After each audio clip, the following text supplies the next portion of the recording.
I'm going to thank a few people briefly. The slides were by my wonderful colleague, Kailash Vishnu.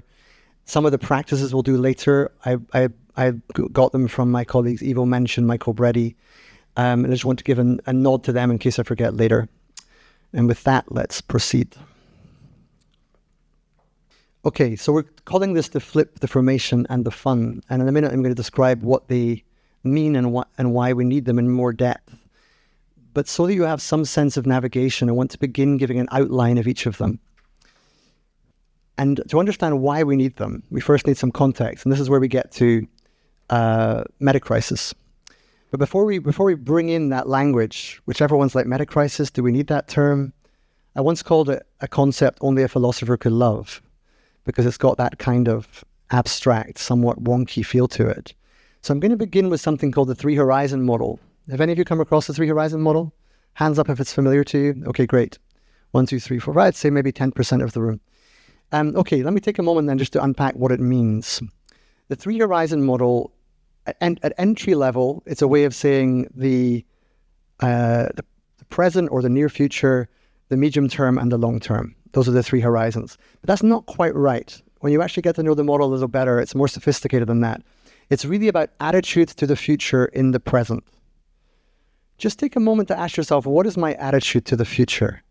I don't know if you've ever been asked that question before, but what's your relationship to the future? Does it feel like an intimate relationship? Does it feel distant? Does it feel hollow? Just ask yourself, what is the future for you? And then ask yourself, how much of your time do you spend in one of the following attitudes?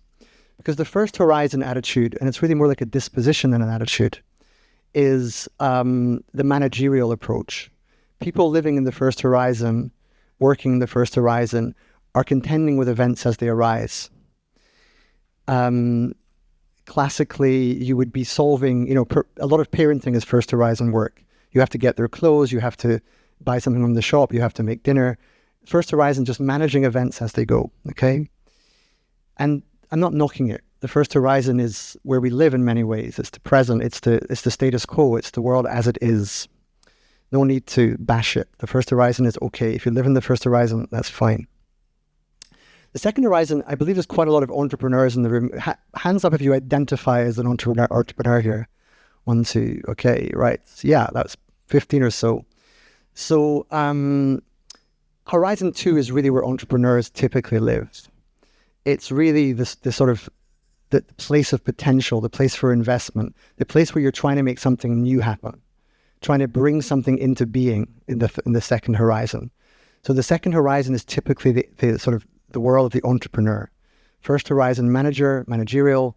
Second horizon, entrepreneurial, innovation. Innovation is the key word for the second horizon. And the third horizon is typically something more like the vision.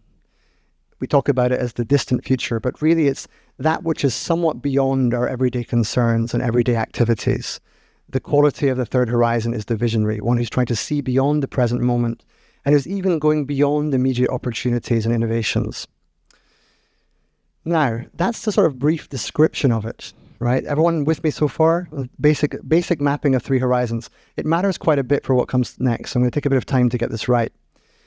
You'll see my colleague Ivo Mensch there saying, collectively, we are living a life that no longer exists.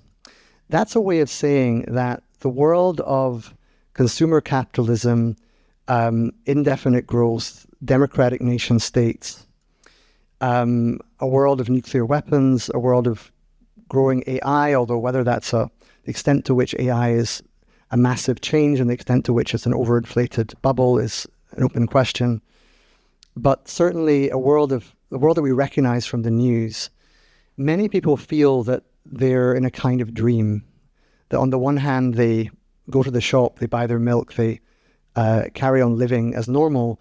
But in the news, the message they're getting on their smartphones and social media is that somehow this world is breaking down.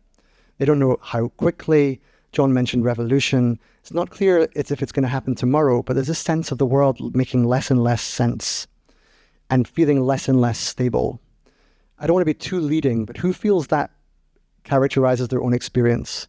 That the world, it makes less and less sense, first of all, and also that it's less and less stable. Yeah. Anyone who, just out of interest, who doesn't feel that, who feels it's just more or less the same. Okay, interesting. It's good to have you here. Don't worry. because I don't want groupthink to break out here. Right, but the call of the third horizon is for those who say we need to rethink the world, reimagine the world, not just tweak it, not just change it slightly, but actually get to some different underlying operating logic, different sense of priorities, different sense of purpose. Now, the language that I use here is stuckness. The problem is the world being stuck. More technically, it's about our immunity to change. The challenge is those who say, okay, we've got a major ecological crisis, what are we going to do about it? There have been many, I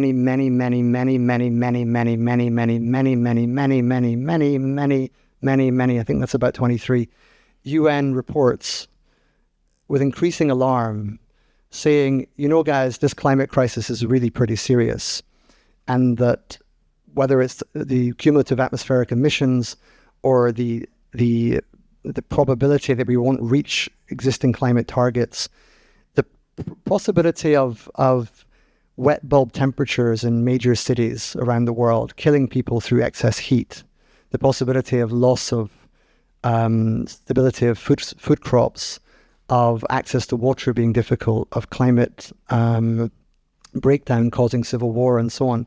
These are no longer negligible possibilities. They're no longer just horror stories, scare stories. They're already happening.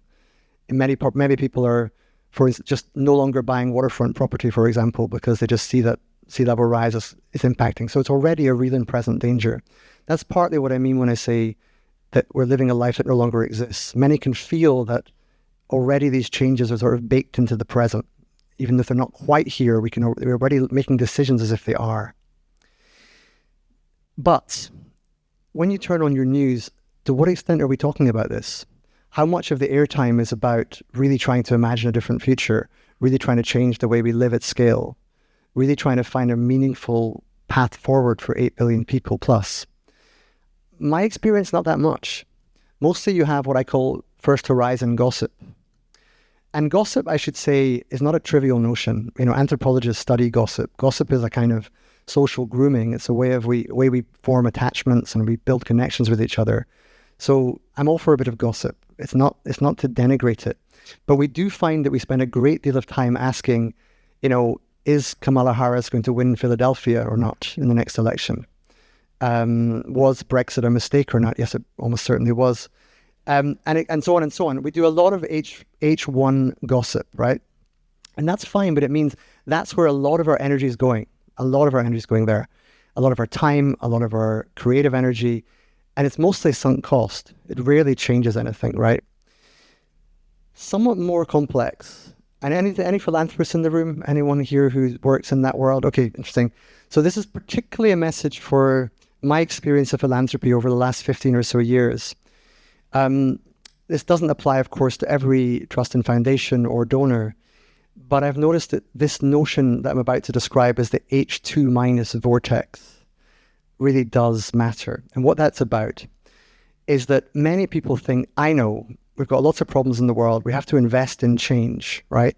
So the entrepreneurial spirit, whether you're trying to make money or whether you're a social investor trying to just improve the world, a lot of people invest in Horizon 2. And they say, here's a new idea, right? One example would be, let's say you really care about green energy and you think the future is to get behind green energy, solar, wind, or anything else, and invest money there because that's where the future is going, right? And not a bad idea, more for it in some ways. But at the same time, the world churns on with an increased energy demand, and there's lots of people who, just because they get energy more cheaply and with less harm, will use that energy elsewhere in ways that are harmful. It's something known as the Jevons paradox. And the H2 minus vortex is really a way of saying many things that happen in the second horizon, many forms of innovation, are pulled back into the first horizon to preserve the status quo. They're co-opted by the powers that be. So many things that are superficially big changes end up being part of the status quo. So the classic French truism, plus ça change, plus c'est la même chose, is not a truism. It's actually something very, very relevant. And that's the H2 minus vortex. It's a coinage. It's a way of saying, look out for those forms of innovation that look like they're a big change, but are actually keeping things the same. Okay? This is why the third horizon matters. Because without a proper attractor, without a sense of this thing there, we can actually move towards that. Without that lodestar, without that sense of what's north on the compass, we'll stay stuck in H1 gossip and the H2 minus vortex. That's the contention. And so everything I'm about to speak about is really about the third horizon. But first, partly because John framed it this way, and partly to sort of just reinforce this point, a little bit on the Metacrisis. I'm not going to spend too much time on the terminology, but I just want you to understand that the Metacrisis is not just a random buzzword, and it's not interchangeable with lots of other terms. There's something quite precise about it. Crisis. Does anyone feel when they hear the word crisis, they really know what it means?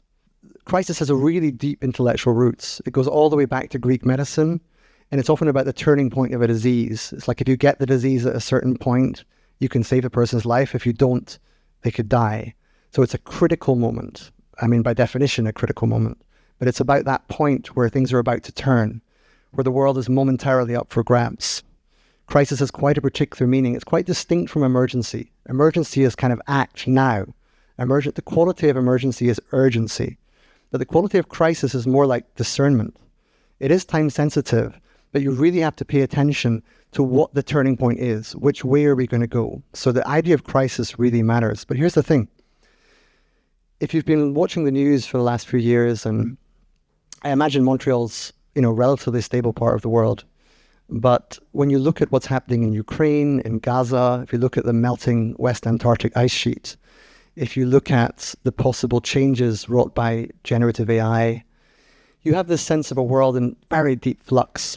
And not just that, but a sense of omni-crisis, a sense of recurring crisis everywhere and kind of keeping on going, right? And yet I'm conscious of the people in the room who are not so sure that the world's not stable and not so sure that things are not making sense. Because there are those who don't think we should be thinking only of crisis. It does something to you, right? If you're in a crisis mentality, you're on a kind of alert, but you're also narrow and you're a bit constricted and you might be less creative than you would otherwise be. So at the moment, there are lots of people talking about the polycrisis as a term meaning multiple crises around the world, at least 3. The classic would be during COVID, there was a crisis in the health system, crisis in schools, and a crisis in the financial system. And because they all influenced each other, people couldn't go to work because of the government regulations. Hospitals were breaking down because of the number of patients, and people weren't allowed to go to school, and the economy was suffering as a result. So COVID would be a classic example of a polycrisis, at least 3 systems being in crisis. Permacrisis is a way of saying, look, there's no ending to this. So the problem with the people who are writing about polycrisis, they never tell you what to do about it. There's never like, here's the polycrisis and here's what we should do. In fact, many of the theorists, one of them is Adam Tooze, they actually say, look, the main feature of the polycrisis is that conventional forms of solution like regulation, taxation, innovation, and so on, don't seem to be getting to the problem. They don't seem to be able to solve it. And so once you get this idea of a world in perpetual crisis, many different crises, but no end in sight, you get to the idea of permacrisis, right? But what's the point in that, right? À quoi sert permacrisis, right? It doesn't really get you anywhere. It's a way of, it's a counsel of despair. It's a way of saying, that's it, guys, we're into it. So you have to get inside the crisis, right? You have to actually say, what is inside this and what's beyond it? Which is why the word meta is so important, right? It's not trivial that we choose meta. It actually matters. It has a meaning, and it has a plural meaning. Meta means many things. It's not just the superordinate, all of the problems together. It has this quality of oscillation, moving between things, but it also has a literal meaning of after as well. And that's quite important because I believe, having thought about the crisis for many years and the metacrisis, that actually we have to get beyond crisis thinking. Crisis is a kind of trap. It's an elegant trap. It's quite fun to think about it, There will still be crises in our lives. It's not that you throw out the concept, but I believe that crisis has been the pattern of history for too long. Crisis is, one theorist called it the signature of modernity. You call a crisis and it's a kind of power move, right? There is a crisis, therefore I must do something about it, right? And usually it will be a certain kind of leader who will use a crisis to mobilize their power. And arguably this is part of the problem. So the deeper meaning of metacrisis is not just that we need to look within the problem, within the crisis. It's also that we have to transcend the very way of thinking that says it's all about crisis and solving problems, okay? Which is why I'm talking about the formation of the fun. It's a post-crisis way of thinking. Okay, I think we can have a little pause now. But before we have the pause, just the definition. It's worth just reading this if you can. I won't read it out for you, but just take a second to absorb. That's how I define it now. If you can all see that comfortably. I'll just read it. The metacrisis is the historically specific. That's quite important. It's something about the phase of time, the sort of exhaustion of modernity. It's not just any old time. The metacrisis is the historically specific threat to truth, beauty, and goodness. The value spheres that have been separated. Truth, beauty, and goodness were not always kind of fragmented and separate. Caused by a persistent misunderstanding, loss of intelligibility, misvaluing what is good in life, and misappropriating of reality, somehow relating to it in the wrong way, extracting from reality instead of communing with it. The metacrisis is the crisis within and between all the world's major crises. And this is important. It's a root cause that is at once singular and plural. This is very important because some would say, is there a root cause to the world's problems? And many would say, no, you can't trace a root cause. It's myriad, it's many things. But I believe there is ultimately one root cause. It's just that thing is quite plural. It manifests in many ways. Is it one singular and plural? It is a multifaceted delusion. That's the thing that's at the root of the world's problems, a multifaceted delusion. Our relationship to reality is not right, but that manifests externally, internally, and between us. And it arises from the spiritual and material exhaustion of modernity. Spiritual exhaustion because for many of the old-time religions don't work, and the sort of new age alternatives are not adequate, don't give you sufficient institutional support, and don't give you the practices you need to build community and so on. And it's material because we know, well, planetary boundaries are being transgressed, and we are gradually eating and killing the planet. So it's materially exhausted, and it permeates the world's interrelated challenges and manifests institutionally, for example, democratically and in banks and schools and so on, and culturally, for example, in our media, to the detriment of life on Earth. And I mean life in the literal sense of a kind of ecocide of killing nature, but also in the sense of life as in the experience we all have of being alive, right? So there's a lot in that definition. It took me quite a while to get to that distillation. But that is, in my view, the metacrisis. For those who are interested, for a slightly more niche crowd here, where it says material exhaustion, that would be closer to the definition that Daniel Schmachtenberger offers, where he's speaking about consuming our ecological substrate, rivalrous dynamics, and exponential technology. But this is what I prefer to focus on. Okay, a brief timeout. So before we go any further, first of all, either take a breather or ask any clarifying questions. Are you ready to define reality? Okay, am I ready to define reality? No. No, I'm not. And actually, there are layers to that question, right? On the one hand, I'm relying on reality, and therefore it's incumbent on me to say what I mean by it. On the other hand, one of the best definitions of reality is it's that which doesn't disappear when you stop thinking about it. It's there beyond thought. It's not a conceptual notion. It's not something that you can grasp in your mind. But I think what I'd really want to say is something to do with reality is beyond concepts, and therefore it's not something that one could actually naturally define in an adequate way. The classic version of that is the Tao that can be named is not the true Tao in Taoism.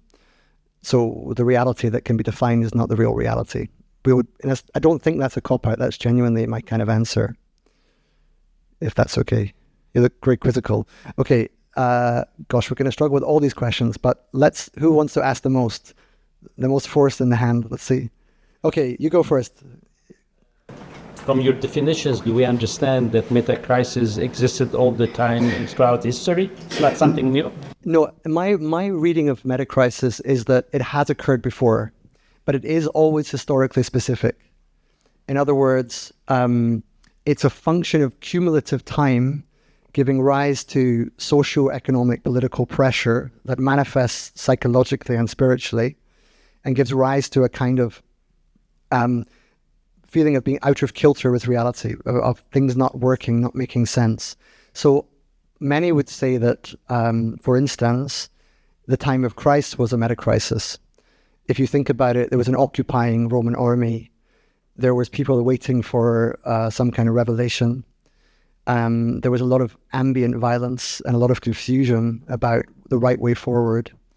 And in that context, something radically new appeared. So I don't think it's true to say it's only now that the metacrisis has happened, but it is true to say it's historically specific. And I don't know how many metacrises there have been, and it does depend on how you define the terms. But I don't think you should overuse it either. I think we're talking sort of 5 or 10 in history, like, ballpark. Okay. Yes, take a few more, yeah. Hi. When you presented the 3 horizons at the beginning, I thought it was very interesting. It seems that much of our society is living in the first, some of us in the second, and maybe very few in the third. Are there any practical ways for us to move towards the third? Yes, and that's exactly what we're about to do. Before I do that, though, we'll see that. I'm about to do an ostensive answer to that, but shall I take the other question as well? Yeah, sure. Thank you. In this time of the metacrisis and where there's spiritual and material exhaustion, what virtues are we pursuing as a species? So much in that question. So the first thing is, whenever you say as a species, we have to accept that there isn't really collective agency at that level. So the idea that we could all pursue something as 8+ billion people doesn't ring true. It's a conceptual shortcut, but actually in reality, you'll never get that number of people to converge on any particular virtue or ideal. The other thing to say is that it's interesting you use the word virtues and not values. Virtues are often sort of dispositional, embodied values, right? And you can list virtues, courage, humility, temperance, and so on. But I don't think it's so much that we're pursuing particular virtues necessarily. It's more that we have to recognize that the call of virtue, the call to become good, the call to transform through virtue cultivation is actually not something that we sort of tack onto ourselves like a garment. These are all my virtues and values. What I want to say in a minute is that value is actually something that it sort of attracts us. It's almost sort of there in the fabric of the world. And the sense of the good, and this is going to people like Robert Pirsig, and there's all sorts of sources for this, but the perception of the good is quite a sort of primal, instinctive, intuitive thing. We don't have to look to the books for particular virtues. We just have to attend to the world, and we can feel what's good. And we don't have to necessarily explain it beyond that. One of my favorite books is the classic Zen and the Art of Motorcycle Maintenance. And one of the things I like most about that book is right at the very beginning, there's a quotation, and it comes from one of Plato's books, I forget which one. And it just says, what is good, Phaedrus, and what is not good? Need we ask anyone to tell us these things? And the answer is probably not. Like, actually, we do perceive goodness quite naturally, I believe. Okay. Yes, one more. Mention existing one root cause to this. Why do you think there's only one root cause? Well, I did say one root cause, and I think it matters. I also said it's plural. So this would be a case of a kind of an answer that is not either or. So it's not either it's one thing or it's many things. It's not simply both and, like it's both one thing and it's many things. It's trying to say it's both either or and both and. What do I mean by that? I mean, it's important to see that it's one thing that manifests in many ways, not just that it's one thing and many things, because that would be a direct contradiction. The idea of delusion comes to the first question. I believe that the root cause is that our relationship to reality is not right? But that's quite a capacious idea. It's quite a broad idea. So to say that we're deluded is to say that there's work to be done to align ourselves more closely with how things are, that we can actually grow closer to reality, and but that manifests in our spiritual practices. It manifests in our relationships. It manifests in the work we do, and so it's both one thing and many, but it is important that it's one.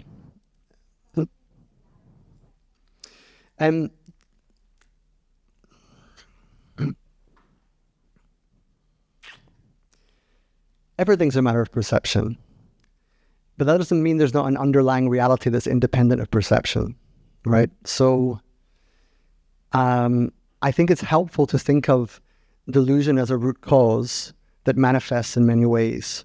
If you want to say instead, I don't think it's if you like just playing devil's advocate, it's not just one thing, it's many things. It's that we've got a crazy economy, bad politicians who are corrupt. We've got a wrong relationship to nature because we're extracting value from nature instead of being in some kind of wiser steward-like relationship with it. Maybe it's a problem of patriarchy and men are, in some sense particularly deluded and power hungry and corrupt, and if only women were in charge, things would be much better. Or, there's many ways you could sort of frame this conundrum. But I think if you make the effort to distill it, what you get down to is that we're not seeing clearly how things are. And I do recognize that how things are is historically mediated and limited by our sense perception. But nonetheless, there is a reality behind there. There is something prior to us that we have to sort of attune ourselves with. Okay, one more question, because then we'll have to move on. I mean, there's more time later to ask questions, so just to keep things moving. Okay, I'm very emphatic and enthusiastic about this. So I'm going to ask you, following this question, whether the state of metacrisis as you define is something that inhabits the noumenal realm, the phenomenal realm, or can it possibly be posed as dialectical tensions within the two realms, across the realms, that are relevant to historicity? Does historicity then frame those metacrises? In other words, an inaccurate or incomplete telling of history has impacted our ability to sound or perceive those metacrises that might have existed. Maybe there are many more than 5 or 10. I'm going to end there. Thank you. Okay. I'll need to answer that because I won't be able to hold the complexity of it if the others begin. It's a beautiful question, very ambitious, expansive question, and I can't do it justice now without eating into everything else that I hope to do. But if I could paraphrase what you're asking me, it's to what extent is the metacrisis a sort of problem in this world, in this kind of materiality of this world, the objective exterior of this world, and to what extent is it potentially beyond this world, transcendent in some way, maybe part of what some call the imaginal realm, or in some sort of other dimension of some kind. And my answer to that is I'm not totally sure, but what I can convey is that my reading for the last year has been quite heavy on Cynthia Bourgeault, who is my new sort of intellectual hero. And she has one particular book called The Eye of the Heart, where she gives a cosmology that does have history and does have a relationship between this reality, the world that we know, as well as something like an imaginal realm, which sounds very woo to those who are relatively woo-phobic, and relatively attractive to those who are not. And so I don't want to arbitrate on that, only to say that I hear your question and I ask similar things on a regular basis. Thank you. Any others? You. Thank you. My background is in psychology and even etymology, and I often get stuck on words and I love to unpack them. That word delusion, I love because it represents that there's a misrepresentation or a misunderstanding. So is the goal to move towards harmony rather than virtue, but almost harmony? I think I see it as a kind of ongoing dance of sorts. There is a reality independent of us that includes us, but it includes us in terms of our reaching for it. So it's a kind of chiming, a kind of alignment. Harmony is a good word for it. Old-fashioned language, the music of the spheres. There's something about the underlying order that our mind is beautifully gifted to be able to tune into. So, yes, harmony is good, although that's not virtue either. And was there one more here? Here, okay, sure. Hi. So I'm going to be that guy. I want you to understand where the question is coming from. I'm sitting here, I'm struggling. I know lots of people here. I'm a super open person. I'm even into like a fair amount of woo, to use your word. But I'm struggling through this, and I'm asking the question legitimately I'm noticing myself being a little bit closed. And so I'm asking myself, and so I thought I would just ask you to maybe address some of the things I'm thinking and maybe open me up and make me more receptive. So isn't the world, by every objective measure, like generally getting better? I'm not like up on all stats, but we know them, so whatever, infant mortality, drug addiction, global GDP, we can name all the stuff that Bill Gates likes to name all the time. So given that, the idea that we need like a whole new turn, like something is happening that is so different that we need definitional newness to it. It just always feels to me like a colossal mistake of ego to think every generation thinks their life is the worst. And so that's where I'm struggling. No, it's a very much appreciated and timely intervention, because you're not alone. You speak for critical mass of people, maybe even a majority of people in relatively affluent, safe countries that are in many ways doing better year on year. So part of your premise is not wrong, but here's why I don't think it's the whole truth. And this gets to things like how Bill Gates sees the world and the Steven Pinker book about the better angels of our nature and so on. It's possible to lie with the truth. And by that I mean you can accumulate valid facts and tell a story of civilizational progress, including the things you mentioned, like infant mortality and literacy and even GDP per capita and so on. You can give hard data saying that the world's getting better. But what matters much more is what you don't include in the data. And that's where the question is, how much importance do you give to the things that are not covered by it? And what tends to happen is those who are of a relatively, let's say, techno-optimist disposition, who think that the world is mostly getting better with a few problems we can still solve. I feel they're wrong, but I don't think they're insane. I think it's that they look at the world in a certain way where they for example, see the world getting warmer, and they see insecticide, and not in the spraying kind, but in the sense of literally insects dying all over the place. And they see massive biodiversity loss, and they see the Marshall Islands having a few decades before they go underwater. And they think those things are kind of small details, and the rest is basically sound, and that somehow technology will take care of the problems that arise. I think what they fail to recognize, the analogy I would use is this. A man goes into a doctor's surgery, and the man, or the person, let's say, it doesn't have to be gender specific, the person goes into doctor's surgery, and the doctor says, "How are you?" And the guy says, "Well, can you examine me, please? I'm not sure." And the doctor says, "Well, I've examined you now, I've done your bloods, I've taken all your readings. You have a really, really weak heart. Your heart's so weak that you could die any day. You're very likely to have a heart attack quite soon. And there's not that much I can do about it unless you change your ways quite significantly. There's some medication to take, there's diet and exercise and so on. And the guy responds by saying, it's so sad to hear you say that. I've been working out, I've got great muscles in my legs, I've got great hair. I just bought myself a new gym at home, and I like my new contact lenses, and I'm feeling like lots of things are going well. And the doctor says, yeah, but the most fundamental thing is not going well. And the analogy here is that the ecological substrate upon which the whole story of progress depends is rapidly degrading at an escalating rate. And we're running out of planet to maintain the progress narrative. So when you say you're struggling to tune in with it, I would just say, like I say, it's not an unusual view, but I hope I don't sound Pollyanna-esque. You know, I don't come to this view because I hate my life. I love my life. I'm grateful for the peace and prosperity that we have in countries like Canada and the UK. I'd much rather be alive today than 100 years ago.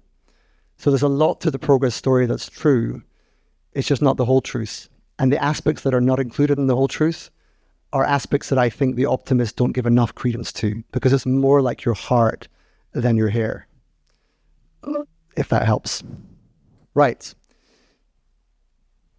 So it's good. I'm really glad we ended on that question at this stage of the process, because it does beg the question, why do we need to do any of these things, right? And this is a version of what I just said. I could be wrong about this, but I am not alone in thinking this, that when you look at the global situation, particularly the ecological crisis, but not just that, if you look at the peace index, year on year, the world has been less peaceful for the last, I forget the exact number, but sort of 10 to 20 years. Democratic deconsolidation, young people no longer believing in democracy. Quite significant levels of debt that are being added on year that will eventually have to be paid. When it comes to the actual analysis of why we can't go on, I can do it, but I believe John's inviting Nate Higgins here a bit later, and he does it much better, because it is a data-related argument. It's a question of what you attend to and what you don't. But I'm one of those people, and I think many in this room share my view, that thinks we're no longer in the tweaking phase. We're no longer in a phase where a little bit of better policy and a new government will actually make a massive difference. We need something more like transformation. And again, I don't say that. It's interesting you mentioned ego, because I recognize that every generation thinks they're special, right? And you could say, look, are we really at greater risk than we were during the Cold War, for example? But I think you can actually make that case. I think the converging pressures arising from many types of ecological collapse, many examples of political breakdown, increasing wars, more and more dangerous weapons that are less and less well controlled, more and more loss of biodiversity. The picture arising for me is not one of gradual progress, it's one of incipient collapse. And that's why we need a better party. Why do we say better party, right? So,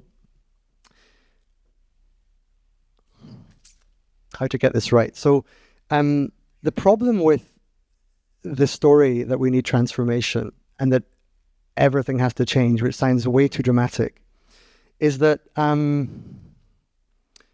it often sounds like a sort of negative story. It's one of like, there's so many problems in the world, isn't it terrible? But there isn't really an attempt to paint a compelling picture of something different. And the question is, what are you inviting people to, right? If you're saying we're in a different kind of world, it's incumbent on you not just to say, isn't that the case, but rather, here's how we go about it. And this is the idea of throwing a better party. It's like the existing party is the status quo, the world of consumer capitalism, of apparent technological progress, of apparent governance success. But people look at that party and say, I don't think that's the party for me. I think that party is actually going belly up quite soon. And therefore, we need to throw a better party and invite more people to it. And it has to have different principles and different experiences. And that's what this is about. There's a lot of detail here, and I don't want to get too detained, but some of the main ideas are that the nation state is the quintessential modernist institution, and that as modernity sort of struggles to sort of keep going, it's less and less fit for purpose. Some call it too big for the small problems and too small for the big problems.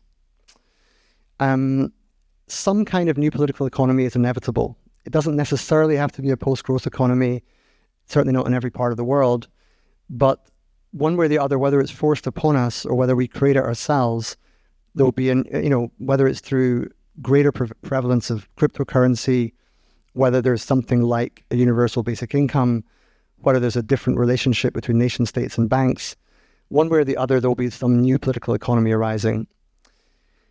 And I have come to the view, as someone who's not a techno-optimist, although very much respectful of those who are, because technology can surprise us and often does, that when I look at the climate crisis, and most of my work began there, the only solution I see, at least part of that solution, not all of it, is that we have to have reducing aggregate energy demand on the table, right?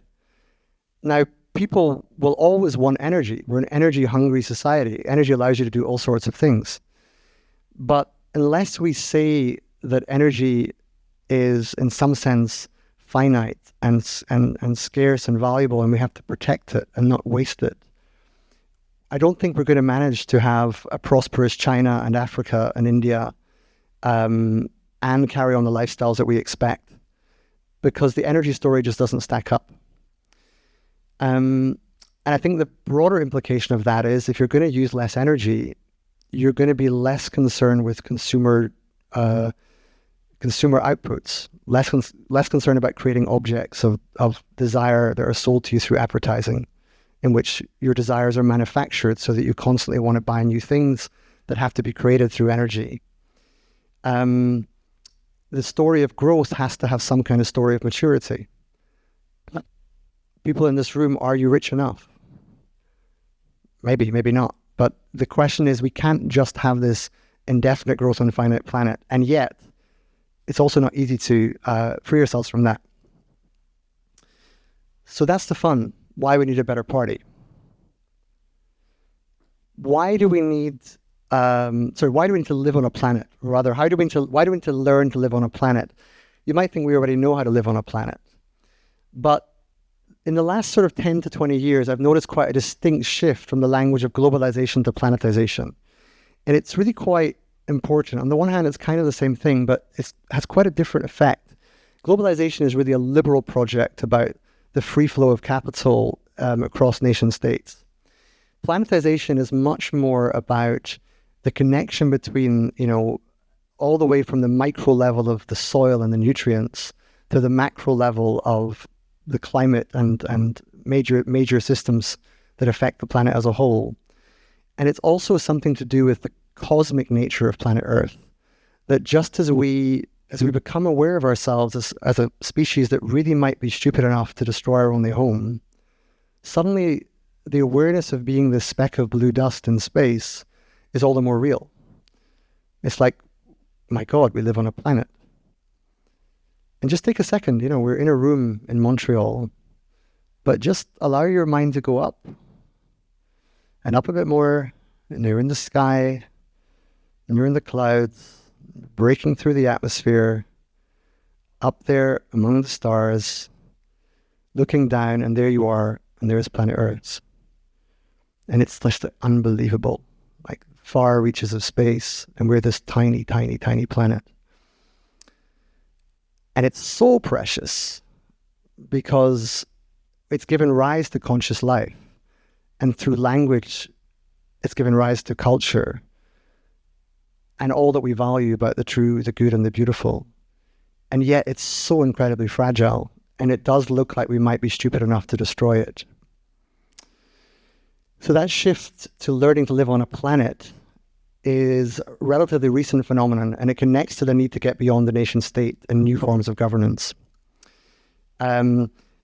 And as part of that, we have to learn. That's the kind of new educational demand. What do we need to know? What does it mean to understand that world? That's intelligibility. What kind of things do we have to do? If we have to create a new money supply, if we have to create a policy that works for universal basic income around the whole planet, how do we do that? If we have to somehow get beyond central banks and get beyond the profit return cycle and all of these major changes, how do we go about it? How do we learn how to do those things? They're educational challenges. And I also believe that the priorities of rethinking education, the formation, are ecology, peace, and what I call prefigurative culture. We actually need a new experience of culture to actually generate the ideas we need. And the flip we'll get to in a second, and it comes back to the question about can you experience this? Can you actually get a glimpse of it? I grew tired. I mean, some of my work is about getting really, really pissed off, frankly, with the idea that the solutions to the world's problems were spiritual. And I say that as somebody who did a public engagement project in London that led to a book called Spiritualise. And I believe that there is something about this deeper relationship with reality that's fundamental. But what I got really annoyed about was the kind of spiritual bypassing of that. The idea that somehow all we had to do was somehow meditate and do yoga and maybe, I don't know, read some tarot and play with some crystals. And somehow, Goldman Sachs would invest in fossil fuels less or whatever. So the need to take it all in perspective is really important. But I honestly believe that unless you have something like this shift of perspective, a kind of shift in consciousness, the other ideas relating to a new economy, a new pattern of governance, and prioritizing education are not going to work. And that's what I want to just begin to experience. Right. That's taken longer than expected. But here we are at the next break. A few questions, and then we have a few exercises to do. So who would like to go? Yes. I would beg to disagree. Really? What do you think makes it fragile versus like the planet itself, which has been through billions of years of very different ways of being? And what's fragile is our own ability to survive. Yeah, you're quite right. It's simply I misspoke in terms of the nuance of that. The planet itself is robust and many millions of years old, but the civilization we've created and the life that we've come to value is the precious thing that is very fragile and can quite easily be lost. But the interesting thing about that question is that that's all the more reason why we need to be aware that we're on a planet, because the planet has certain creative constraints. It can only withstand a certain amount. And that's why planetization as an idea is so important, because unless we're aware of the planet in its sort of cosmological context, we'll struggle to actually make the changes politically and economically that I think are called for. But you're quite right. It's just not the planet as such. The planet will be fine mostly, but the quality of the planet to maintain human life and culture as we've come to know it is in jeopardy. Yes, one more. I don't know if it was the formation and the one behind, you mentioned that we need to rethink how we use energy, and that energy abundance is maybe an issue. I do have a very different view on that. Obviously, we're not using the energy that we should, and we need to change our ways. But there's energy everywhere. There's movement, natural movement everywhere that can actually be harnessed, fully renewable. And I can actually, as a bit of a techno-optimist myself, imagine a world where there's plenty of energy for anything we would need, from waves, tides, wind, solar, whatever. Of course, there's extraction needed to get to a certain level, but I could imagine that energy is actually not one of the issues. Everything else you list probably is. But then when it comes to changing our ways, anywhere from a different concept of nation state, a different concept of everything you list on the better party, there's a concept of we. And on an earlier question, when someone said as a species, and you said, well, careful when we think as a species because we're like different individuals and all of this. Is there a concept of we? Mm-hmm. Are we as humans so close to each other to actually be able to act as one in a certain direction relative to other animals? And does that mean that at some point in any systems change, things break and we are not one, we are many, and that's not the, an easy scenario to think of with wars and whatever else. So how are you thinking of we acting in a certain direction? I think it's the question, to be honest. I think it's the most fundamental of all the conundrums we have. And it's a tragedy of natural language, really, especially the English language. It doesn't apply in every language. There are quite a lot of indigenous languages, I believe, where they have multiple versions of we, depending on context.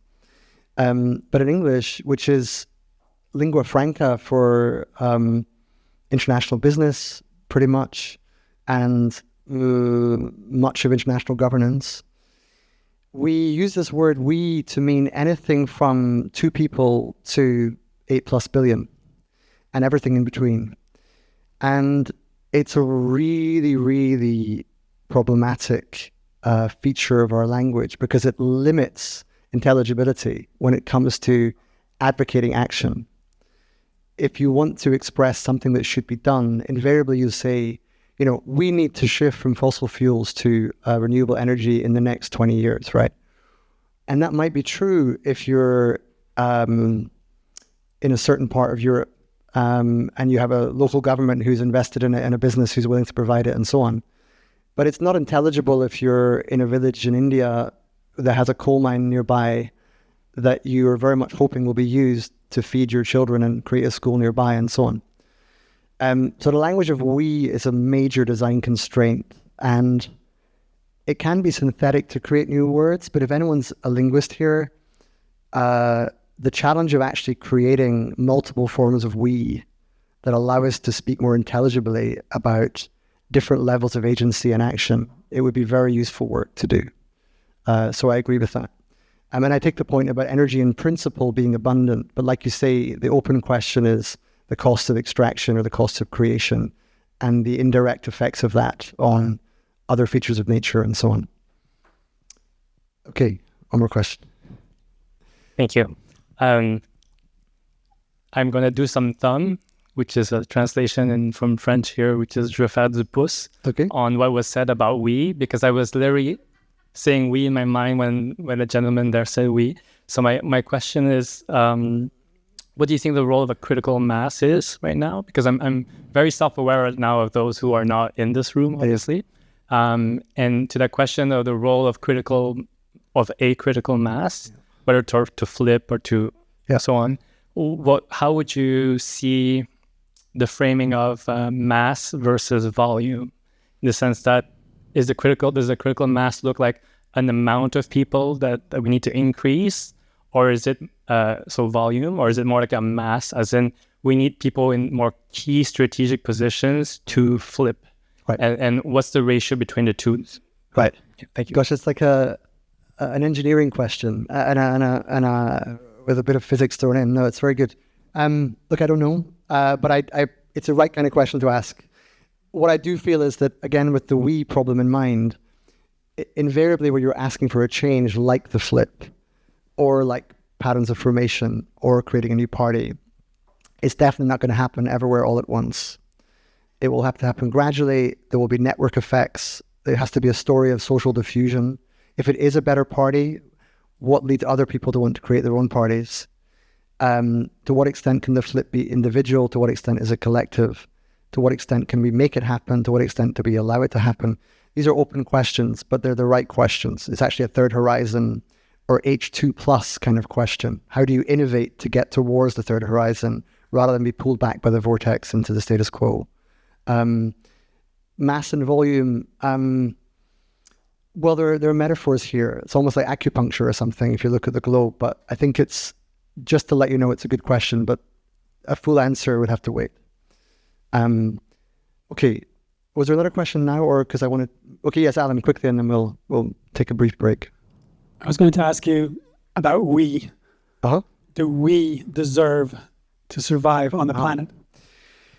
Yeah. No, it's also a really important question because it gets to motivation, and it gets to purpose and meaning. And I hope my wife Siva doesn't mind me saying this, but when I speak to her sometimes about my work and Metacrisis and all the things that I'm up to, she is a bit unsure, I think, whether humanity is worth saving. There's an interesting conversation we have at home about this, where for me it's like I'm incredulous towards that idea. Like, how could we not be? Of course we are. Depends a bit on what you think about life on other planets. So it depends a bit on your sort of intergalactic vision. Are we unique? Is this something one-off in the far reaches of space? That's a question that people interested in intelligent life ask themselves. Do we deserve to survive? Deserve is an interesting word. Maybe not deserve yet, but are we worth preserving? Yes. Is there goodness here to be worth fighting for? I'm reminded of Samwise Gamgee in Lord of the Rings in the end of the second film. They were wondering how to end the second film. And there's a moment where they don't know how they're on this journey, and at some point Samwise says, "We've got to keep fighting." And Frodo says something like, "And what are we fighting for, Sam?" And he goes, "That there's some good in this world, Mr. Frodo, and it's worth fighting for." And I sort of feel like that. Like, it's not so much about desert. I'm not sure we have behaved in a way that's worthy of the gifts and the bounty of this planet writ large. We, historical, geographical, but is this a wonderful world? Absolutely. And is it worth saving and saving in terms of what it offers at its best? Absolutely. And with that, I think we have to take a short break, and we'll come back and do the exercises, which I'd planned to do by now, but behind schedule. Let's see how it goes. But maybe because of the number of people, I think we'll need 8 minutes. Maybe if it becomes 10, it's okay, but if I say 10, it will become 12. So let's make it 8 minutes. I'll see you back here in a second. Okay, welcome back. I can see a few who will probably come in a bit later, but this next phase, I thought I'd get to earlier, but there were lots of questions. We're still roughly on track time-wise. We have 3 exercises. The first is relatively meditative. The second is quite socially lively, and the third is quite playful. And so this next session should hopefully be fun. It may involve a flip, and it should be quite formative too, I hope, if it goes well. Just to recap before we get plunged in, the claim is that we are in something called a metacrisis that has a particular character. That one of the characteristics of the metacrisis is a kind of stuckness. And it's a stuckness that arises from a kind of exhaustion of not being able to renew and replenish. And that manifests in one model as an inability to get out of the status quo into a different kind of future. And that's because of a couple of mechanisms, what we called Horizon 1 gossip and the H2 minus vortex, things that keep us as we are, keep us going on. And what we're getting to with the flip, the formation, and the fun as sort of injunctions, as suggestions, are broad patterns of ways that we might shift our inertia.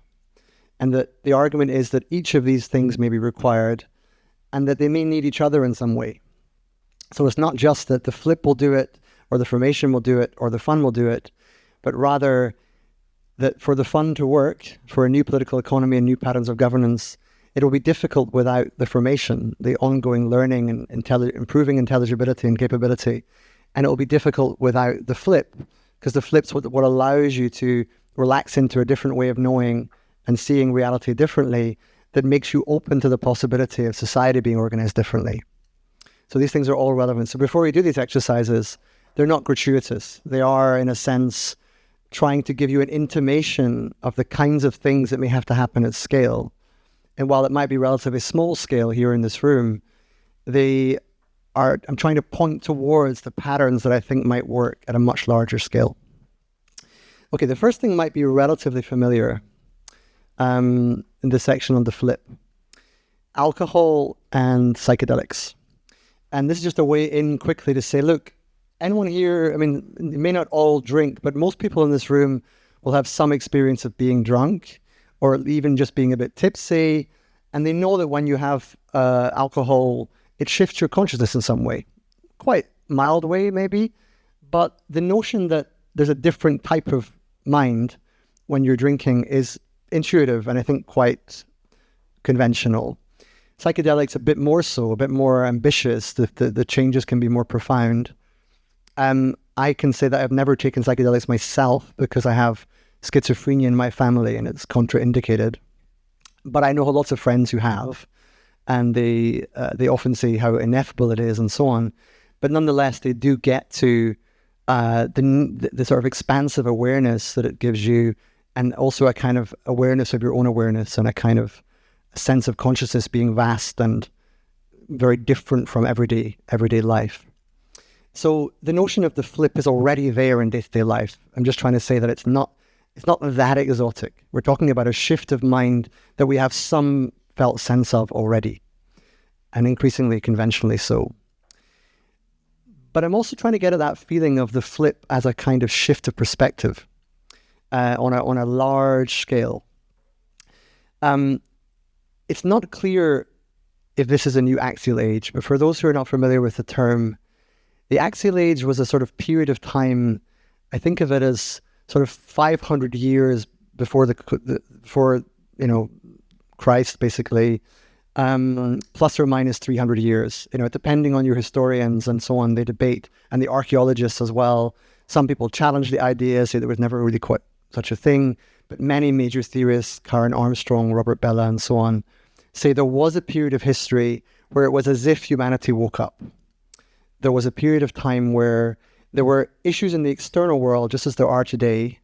Back then, a shift from the country to the city, the creation of coins and money as a way of doing exchange, different kinds of technology and tools that meant that gradually, through external pressures and the impact of warfare and various changes happening in the external world, shifts began to change in the mind. And the rough pattern of that change was that people started to live with a sort of sense of individuality, a sense of the I, a sense of having a conscious center that we looked out from, rather than the world sort of coming in at you. During the axial age, people woke up to a sense of having their own kind of consciousness that was something separate from the societal field that they were part of. And major thinkers, Lao Tzu, Buddha, many of the Greek philosophers, came to attention at that time and wrote around the same time. So there was a real sense in which this idea of the flip has a historical precedent. There was a period of time where we did collectively change very substantially how we experience ourselves and how we see the world. Now, it was a very different time. There were far fewer of us. The world looked very, very different. But it's just worth thinking that the flip is not just a kind of aspiration. This idea that there might be a change in consciousness, it's not just that we all get drunk, all 8 billion of us, although that would be kind of interesting. It's that really there is a historical precedent that we have this change of mind. And there's plenty of theory to back it up too. The Renaissance is another example we don't have to get into. And now I want you to try and experience it. So the first thing is, you may have seen this duck rabbit scene before. Is it familiar to everyone? You just look at the screen and try and see if you can see a duck, and then try and see if you can see a rabbit, and notice that you can't really hold them both quite at the same time, that your mind is moving in and out of one or the other. And the caption reads, "There can be no peace until they renounce their rabbit god and accept our duck god." And then that's a way of getting at, we fight through ideology, we fight through our icons, but often it's the same reality that's in play. But again, here, the flip's just a way of saying, notice how your mind can move quite fundamentally from one to the other. The next exercise is a bit more complex, and it'll need more of your attention. So if you could all come fully back into the room, I want you to take your finger out, just as if you're pointing somewhere. And if everyone can just find something in the room, it doesn't really matter what it is. So in my case, it's the door over there, the large door that we're exiting through. But for all of you, it could be a person, it could be a table, it could be a bottle of water, or a chair. And I want you just to point at it and notice that it has a shape and a color, that it's a kind of thing. And as far as you can, I want you to move your finger down and point to the floor. And notice that there's still a shape and a color. There's still a kind of thing. And then I want you to, if you can, and it may not be easy for all of us, but just point to your shoes and notice your finger pointing to your shoes and see your finger. And again, shape and color, there's something out there. There's a thing that's not me. And then point to your chest and notice that there's something there. It's part of you and it's an external world. But now I want you to point so that you're looking at the finger. And notice what it's pointing at. And what can you see exactly? Where is that finger? Is the finger in the external world? Or is it somehow in your mind? And then, I can't do it because I'm holding the mic, but I want you to take the other hand, keep the one that's pointing at your eyes, and point outwards with your other hand. So one's pointing inwards, and one's pointing outwards. And for most of us, not all of us, but for most of us, there should be quite a perceptible difference between the one that's pointing in, you're looking at it and holding it in your mind, pointing inwards to our subjectivity, and the one that's pointing out to the external world. Do you all have a feeling for the difference there? Okay, good. That's just a little glimpse of the difference between what's going on inside us and what's going on outside us. Slightly more advanced version of that, slightly easier, is to pick up a pen, the one that's on the table. Is this free advertising, John? What does the pen say? I haven't actually seen it yet. Okay, fine. That's great. So the question is, hold up the pen in front of your eyes. I'll pretend this is my pen. And the question is simply this: where is the pen? Right? Where is the pen? Take a moment with that question. And notice the pen is an object of your attention. So you're attending to the pen, and the pen is outside of you. But where are you experiencing that?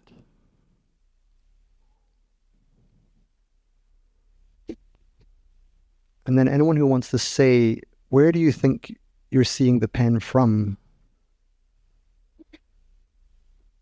If you feel it's in your mind, who would want to say, I sense that I'm looking at the pen from my mind? Yeah, anyone else? You can feel. And do you want to say that your mind is somewhere here, like inside your head? Who would say that's how they're feeling about it? Yeah? That would be the normal. That would be, most people would feel that kind of thing. Right? But then where is that exactly? Where is your idea of your own mind coming from? And this is where I want you to take the difference between attention and awareness. So attention, you see the pen, you're attending to it, subject to object. But then when we shift to awareness, suddenly our own attention becomes an object of that awareness. For those who do it. And then if you ask where that is in your head, that's also a construct. Where's your idea of your mind? Okay, some of you chose to pass on the exercise, but those who did it, did you have a moment of shifting perspective from subject to object? Did you? Expanding universe and turning our own solar system. Well, there's that too. That's another shift. Yeah, so I did that earlier, but this is a slightly more tangible, everyday example just to give a feeling of what it's like to shift from attention to awareness, right? Anyone else want to say anything about the exercise? What they felt? Yes. Like, I thought it was both in front of me and an extension of me because of how I was holding. Right. And where was the idea of the pen? It was like I was looking from above towards me and I could see the pen. Okay. Lucky you. Okay. No, this is the thing. It's in one way quite a trivial exercise, and it might be a feeling of what's the point. But if you spend some time with it, you begin to realize it really is a bit uncanny after a while. Something in the outside world is actually being held in the inside. And this is what's called the subject-object switch, right? And this is at the heart of the flip. We'll go on. So the flip, the most technical description of it comes from a guy called Jeffrey Kripal, who's a very interesting fellow who is almost like a heretic in the academic world. He believes that the evidence from studies of the paranormal, from anomalous experiences, from synchronicities and so on, he thinks that it's in the academic world taboo to really consider these things, but that hope for humanity rests in actually acknowledging their reality and also acknowledging their normalcy and not acknowledging that there's something that happens to everyone. In the way he puts it here is that a completely different sense of reality can arise with the simplest of flips, roughly from the outside to the inside. And he goes on to say the flip results in a new cosmic comparative perspective that reorients us within an immeasurably larger vision of who we are as a species of the cosmos and what we might yet become. We have forgotten or not yet realized our own secret grandeur. Now, that might seem a long way from looking at a pen, but what it's getting at is when you look at the pen or you do the finger exercise, there comes a point where you get to this sense of expansive openness inside you, that you realize that the reality is not that object outside. It's this almost infinite capacity for awareness inside us that actually isn't localized in the self, that is beyond us all. And again, the woo alarms may be going off at this point, but it's just a human. It's a form of data. It's a kind of somatic data and cognitive data. You can see it quite scientifically, and it really matters that we get in touch with that, because the flip requires that kind of shift of perspective. And it's important to grasp that it's by no means a fringe idea. There's not time to go through each of these, but the flip connects to the need for a cosmovision in Mesoamerican cultures. The flip relates to the very first word in the New Testament. It's translated often as repent, for the kingdom of heaven is on high, or something like that in Mark. But actually, the word is metanoia, which means, again, this word meta and nous, metanoia, and it means a complete transformation of heart and mind. So that's what the flip is about. It's about this massive change of perspective. Put it more technically for the engineers in the room, a shift in reality settings, right? Federico Campagna has written a wonderful book, and one of the ways he describes it is that just as you go to your phone and change your settings and it's ostensibly the same phone, but it works completely differently, the flip is like that. We'll still have science, still have medicine, we still have all the forms of the modern life that we come know and love, but our perspective shifts, our fundamental sense of what it is. And if you put it more philosophically, it's a shift from consciousness as being something reducible to matter to consciousness as a sort of fundamental feature of reality. And I could go on, New Axel Vision in Karen Armstrong and Paul Marshall. The theorist Owen Barfield had already quoted Lord of the Rings. Owen Barfield was a colleague of Tolkien, and one of the Inklings. And he wrote about this evolution of consciousness and saying that the challenge now is to get into final participation, in which it's no longer that the world is all sort of outside in as it was before the axial age, but nor is it just inside out. It's that somehow we get this feeling of both being able to be, have our own distinct perspective while being sort of fully in the world. And Owen Barfield gives one of the best definitions of consciousness I know, which is not a thing that's tacked onto the mind. It's the inside of the whole world. To grasp that consciousness is the inside of the whole world is the essence of the flip. And then looking at it more clinically or technically, in psychology, they speak about post-traumatic growth. People change their lives completely after a major accident or a scare or a health diagnosis that, almost kills them. And what's amazing about that is people often say, I realized I was going to die, so I stopped caring about getting my bigger house and I stopped caring about getting the promotion. And I preferred to spend time on my most important relationships and do those creative projects I wanted. And you're like, well, you already knew you were going to die, right? This is a funny thing about the post-traumatic growth literature, that people often have a massive change, a metanoia in their life after a major accident or health scare, because they're aware of their mortality and how precious their life is. But the irony is that in theory, they should already know that. But again, you have to feel it. Something has to happen. There has to be that experiential catalyst. Okay, I won't go through all of them, but that's a sense that the flip is not just some random esoteric idea. There are many, many theorists and philosophers who see it as a fundamental part of understanding the world. Jonathan, there was an experience that I had, and I'd like to share, and let me know whether how this might or might not relate to the flip. As like many of you during COVID, I was working from home, I still am, and my desk looks out onto a massive oak tree. And as spring was coming, I saw the leaves starting to grow on the trees. And then suddenly something hit me, observing one leaf, that I've come to think, actually, that leaf isn't growing on the tree. The leaf is growing through the tree. And it sort of created what I would regard as a flip in my perspective to understand that everything I do, these words right now, are a product of all forms of nature working on me, coming through me.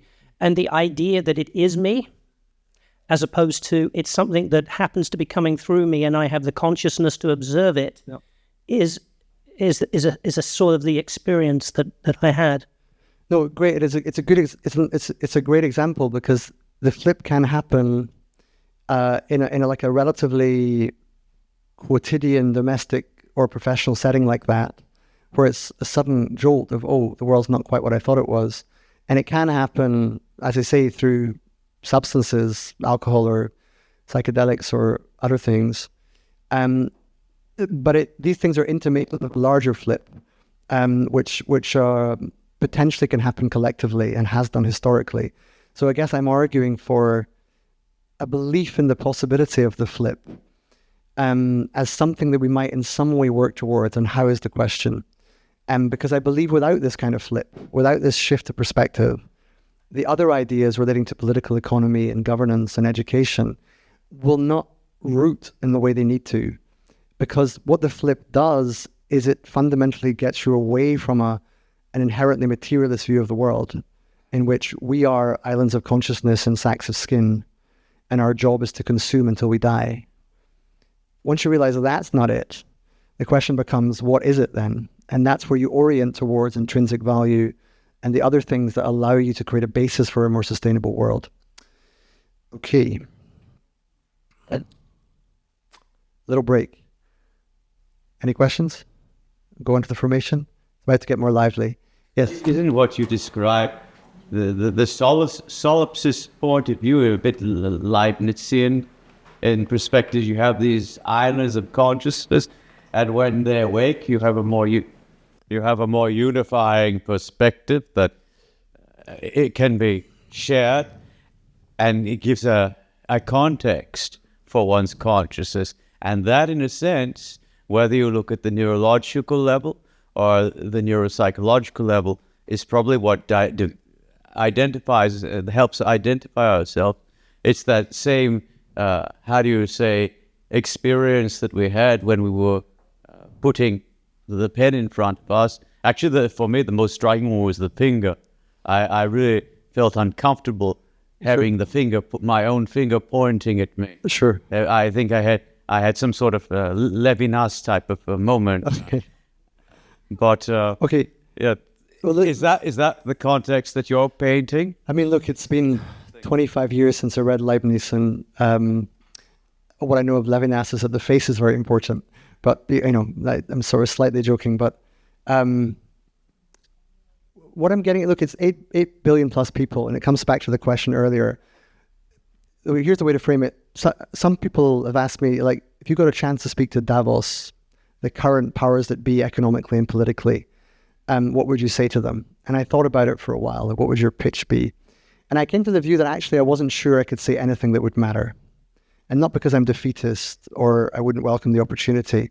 It's that I think that what we're talking about in terms of the powers that be, the people who have the levers in governance and finance, and not just them, cultural and educational power as well, that you need this shift of perspective and shift of priority.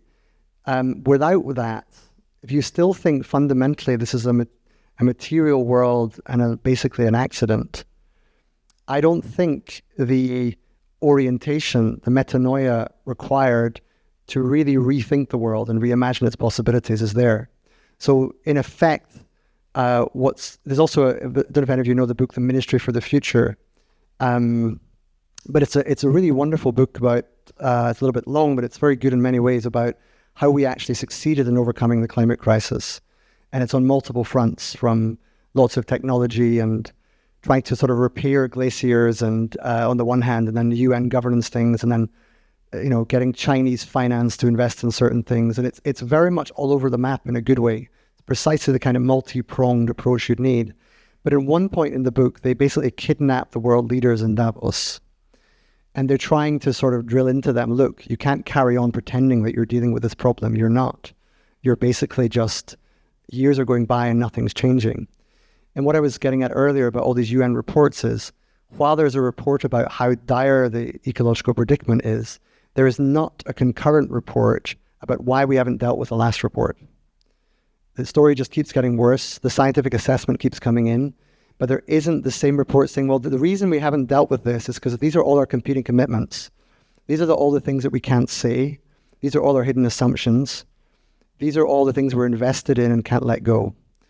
And until you get that kind of honesty, nothing's going to change. So the reason I think the flip matters is that you need a critical mass or critical volume or critical network of leaders who care about everyone else, because leaders care about the people they're leading as well. So it's, it works in many different directions, to actually have a shift in perspective, a fundamental shift.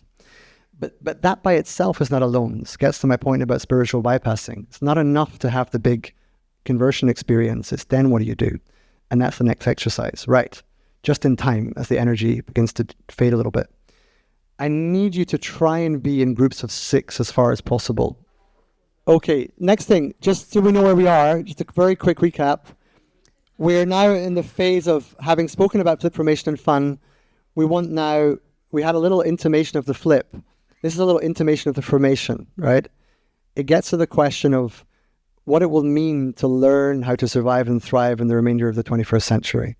It's a question of, as John put it, Bildung, transformative civic and aesthetic education. How do we sort of educate ourselves to keep ourselves learning what needs to be learned to deal with AI, ecological pressure, political change, and so on? So the question is, the context for this is just, like I say, the need to move beyond the flip as a kind of panacea. It's the need to keep on educating ourselves, keep on learning, and moreover, make that learning the primary purpose of society. This is what the formation is about. And the Comenius quote there is just saying that learning is a very natural thing to do, and it's a very rewarding thing to do. Lots of evidence on well-being relating to learning. And it's happened before. I mean, the very idea of Padilla it was about training the kind of country's leaders in educating them in the right way so the polis would work. And the book there by Zach Stein, Education in the Time Between Worlds, he begins by saying, we need a new global Padilla. In other words, we need to think hard about what does it mean? What do we have to learn to survive today? And it's happened before as well in the context of Bildung, which is about some believe the reason that the Nordic countries are so successful in terms of peace and prosperity and relatively low levels of inequality and so on, and high levels of well-being, is that they had this social history where they had sort of abundant numbers of folk schools, one of which is on the right-hand side of the image there, in which basically they decided, look, the future is coming at us, massive technological change, our population needs to be ready. And they actually went out of their way to train people in sort of preparing themselves for modernity. And the claim is that today we have to do something similar.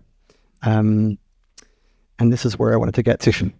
So the question for all of you is this, and we'll come back to the details of this, but a simple question, given everything we've heard so far about the metacrisis, about the third horizon, about the predicament such as it is, the question is, what and how do we most need to learn? In other words, what is the most important thing that we're called upon to learn? And this is a creative constraint in the exercise. If you want to say mathematics, say mathematics. If you want to say how to govern AI, say how to govern AI. If you want to say it's how to create sufficient renewable energy at scale, if you want to say how to disempower the fossil fuel industry, if you want to say how to love each other, whatever it may be, the creative constraint is the most important thing to learn. I've put in the and how, but you can bracket that. The how is there because when I've put this in the past, what do we most need to learn? A lot of people say it's not so much what, but how, you know. So I put the how in there as a given, but I really want you to focus on the what. What is it we most need to learn?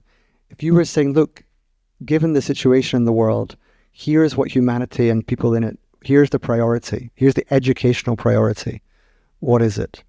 And if you could talk in pairs or threes and decide among the three of you what you want to share with the group, what do you think is the most important thing? And of course, there are hundreds of things, but the challenge is precisely to choose the one that you think is most important. And that's the first session, and that will last for about 3 minutes. So quickly get to it. What is the most important thing we have to learn?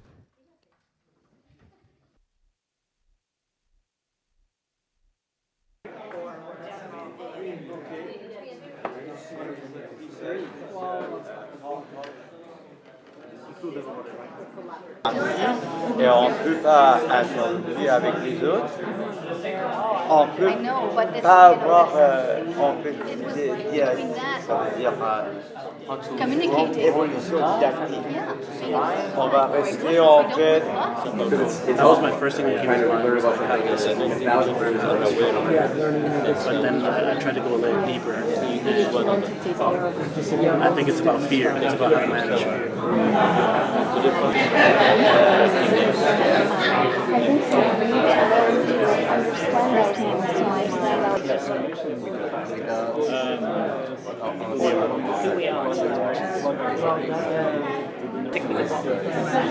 No, he said the how is a given. You're not allowed. How would you I mean, you're banned. Genuine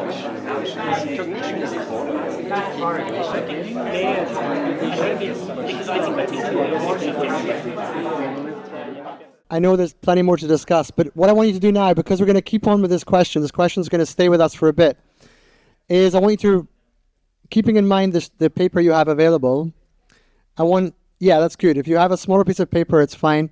Or even if you want to write on part of the big piece of paper, your own question, your own statement about what we most need to learn, and just write that yourself, and then the people on the other side of the table can do the same, and then see where you are. Just take a moment to decide, what are you going to say on the paper? This is what we most need to learn. What is it going to be? You have 30 seconds to write it down. Yeah, it has to be one. Of course, that's unfair, but that's the way it goes. Yeah. Okay. Hi, just wondering if you can share the word you chose. And it was a word. We have maybe an advance. They were joking that they came with one letter instead of one word. But if you can get it to one word, that's really good. So tell me what the word was and how you came to it, any of you who want to speak. You might need a mic. I don't know, John, if you can pass the mic. All right, so we had a big debate and a fight over words, basically, debating between understanding and tolerance and the definitions of each and all, and the collective thinking and collaboration in general. And then at some point I said, well, could empathy encompass both understanding and tolerance and all of those things? At the end of the day, it's just words. It's a little bit fuzzy, but we kind of have the general feeling here that empathy works. Okay, good. So empathy came as a group kind of consensus out of related concepts that somehow coalesced in that distillation, which is great. And I reminded them of the book and video online called The Empathetic Civilization by Jeremy Rifkin, which I can recommend. Well done, great. Good, on motion. Okay, someone else, tell me about your single letter or whether you were just joking. No, it wasn't, but it became 3 letters. Okay, 3 letters, not bad. It started being the I, so you need to know yourself to be able to know the world around you. Yeah. And then after debating, we said that is the we. So if we want to live in a better planet, we first need to know ourselves as a human, go to the basic human knowledge.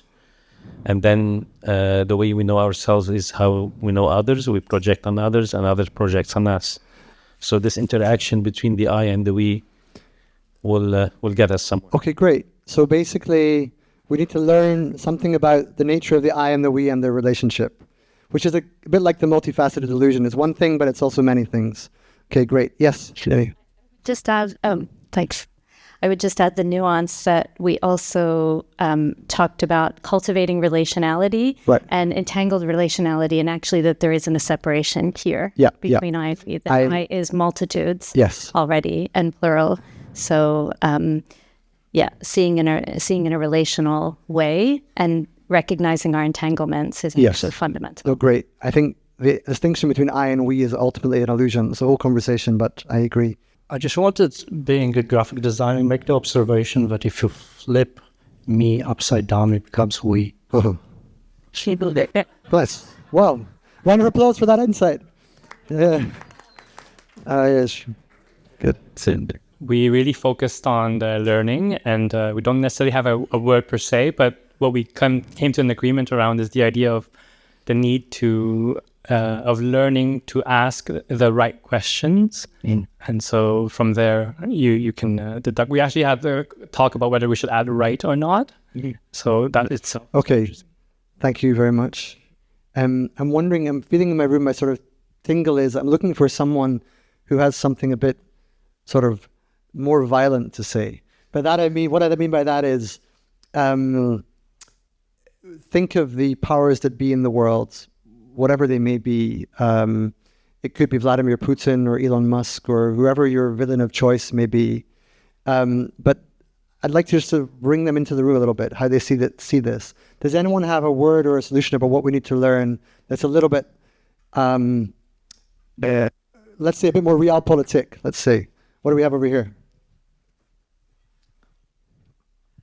So we had multiple things that boil down at the abstract level to what we need to learn is recognize reality.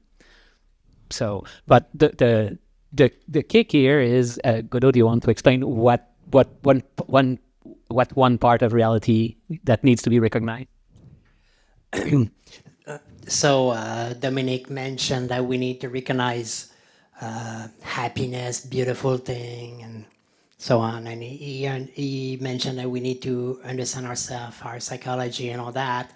And my point is the base, from what I see, from what I've studied and read and understand, and that you actually kind of made allusion to, I don't know if it's that's what you made allusion to, is that the core problem of humanity is our inability to recognize certain type of toxic people, psychopaths, and they climb the ladder and they are the one fucking everything up. They are the oil CEOs, they are the Martin Shkreli, they are Putin. Okay. It's very interesting. I don't want to cut you short, only that I'm aware of all the things we still have to cover. But I also want to ask, if that's the case, what do we have to learn? Is it to recognize psychopathy is the answer. We have to learn that psychopathy is a real and present feature of the world. Okay, interesting. This group here. Yes. Okay, you said you wanted like violent, real politics stuff. So I want to respond to that. I think there's just as much ultra high compassion, super high neuroticism people out there who are just as fucked on the other side and think that their opinion is right, because they feel very deeply and because they think all these things are right. So I think like psychology is destiny. I don't actually believe, but there's a lot of people who are living psychology as destiny. Correct. And I think both psychopaths and I think also like incredibly high compassion people that don't realize that that's just another type of psychology. Anyway, none of that has anything to do with what we're talking about here. Yeah. So no, it does. I mean, I wouldn't have taken such a violent political, psychological stance. We were a little softer here too. So we had three. We sort of said self-awareness, be yourself, and unlearning so you can learn. And I think we sort of wrapped up thinking that being able to unlearn what we know so that we could learn self-awareness might lead to us being more fundamentally ourselves. And that's where we sort of left it. Did I mischaracterize or editorialize? Does someone else want to try and summarize that quickly? I think the one word is awareness. Awareness, okay. So word. Okay. We got Okay. And I've lost track a little bit. We've got these two still to cover, right? I think, okay, yes. Yeah. I think we had a similar journey to maybe this table over here. I don't know if we reached consensus, but on this side it was self-awareness, that side it was empathy, and I think we agreed both were very good things to learn, and whether or not self-awareness is necessary to practice empathy remains an open question. Okay. Good way to summarize. And I heard someone say self-empathy, but you also had an interesting point. If you just pass the mic over to...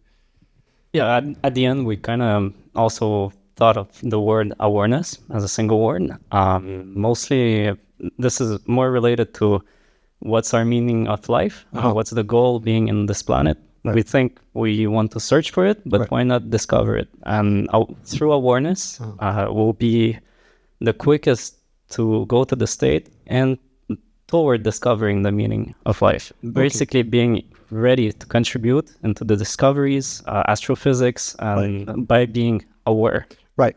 Great. So, I mean, it's a whole conversation as always, but there's something about awareness in general as a kind of dispositional state. There's also about awareness of the most fundamental question, which is, why are we here? What's the point? What's it all for? And there's somehow we need to learn that, because without learning that, it's hard to know what else to do. Right? No, it's a very pertinent point. We'll come to this table now. We had an interesting conversation around everything to do with like communication, collaboration, around kind of the greater collective and how the collective we can supersede the smaller we's, and kind of like this Russian doll idea. Mishka, yeah. And then we also landed on like consciousness, but how do you get to that? It's like through self-awareness. And then like I just kind of added, and we said we'd cheat and just be like, if we were to have a learning, it would be to practice the IDGs, because the IDGs kind of cover like the being, the thinking, the relating, the collaborating, and the acting. So if we were like, it's like a pluralistic singular that's a catch-all at the same time. Okay. I know people in the IDGs would be happy to hear you say that. It's a whole conversation, IDGs. But so the IDGs are the inner development goals, and it's a growing social movement of people who believe that in order to achieve the sustainable development goals, the UN sustainable development goals, we need a concurrent path of developing the inner life of human beings in relation to qualities of being and relating and so on. And it's become remarkably successful and popular. However, and this is the interesting question I won't answer for you, but I find it noteworthy that it's so popular among incumbent power. In other words, corporations love it. Big corporations love it. Many national governments love it. Does that mean it's transformative, or does it mean it's the H2 minus vortex? And I say that I've written a piece about this called the Inner Development Goals on Trial online, where I imagine the IDG as a person in a court case. And it's a kind of whimsical piece, but it's serious, because I know many of the people involved in the IDGs and would like and love many of them. But I also have my doubts about whether something that the powers that be jump on as a solution may in fact be a deeper part of the problem. So there's like that tipping point for broken math. Yeah. And like maybe seductive for the mass, but then if it exposes enough people to then inside each of these who would have been innocuously unaware of this, and then creates a tipping point for the systemic change for self, Is that not like look, good yes, and bad? so you could well be right, and this is why I'm not sure, because the argument is that it's a kind of gateway drug in a good way. It's a positive gateway drug, so that enough people become aware of the very question of the need to go look inwards, that people who are working in political and economic arenas, through their greater awareness of the inner world, move a bit closer to, let's say, the formation and fun. And that might be true. But the counter argument is that actually what's going on is those people are carrying on with their day jobs, carrying on with indefinite growth on a finite planet, carrying on with extractive energy consumption. And meanwhile, they're feeling better about it. They're feeling that actually they're making a big change. But unless you really challenge power and what power wants, I think it's an open question whether you're really making a long-term difference. And that's where the question is. It's unresolved, but that's where I'm not sure about it. Okay, yeah, at the back. What do you think about like learning to reprogram our old programming first? Well, it depends a bit what you mean. Obviously, we're not computers, but the mind does have a kind of code. Conditioning, exactly. I mean, yeah, I take it that the computer metaphor, while it's not right, it's not entirely without its value as well. Look, the issue there is how much control we have, because we're influenced by a million things every day. Advertisements, relationships, blood pressure, traffic, internet networking, various things happen all the time. So the idea that we can entirely change things ourselves without the things being changed for us is a bit moot. I think what I mean by that is it's a self-improvement, even if it's quite deep self-improvement, has limitations unless you're changing patterns of social and political organization as well. That's roughly how I see it. I want to get to the last exercise, which is a little bit related to some of what we've discussed. And as always, we've run out. Just so you know, you don't have to read this now, but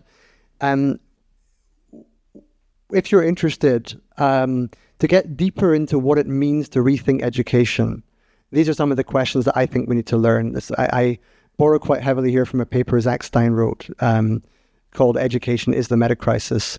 They've been updated a little bit, but basically these are the fundamental questions that the formation depends upon. We need a world that's more intelligible. We need the skills we need to do the things we have to do. We need to understand what's legitimate power and what isn't. How can we get things done? We need to know what's the ultimate meaning of life and purpose of life, and to orient ourselves towards it.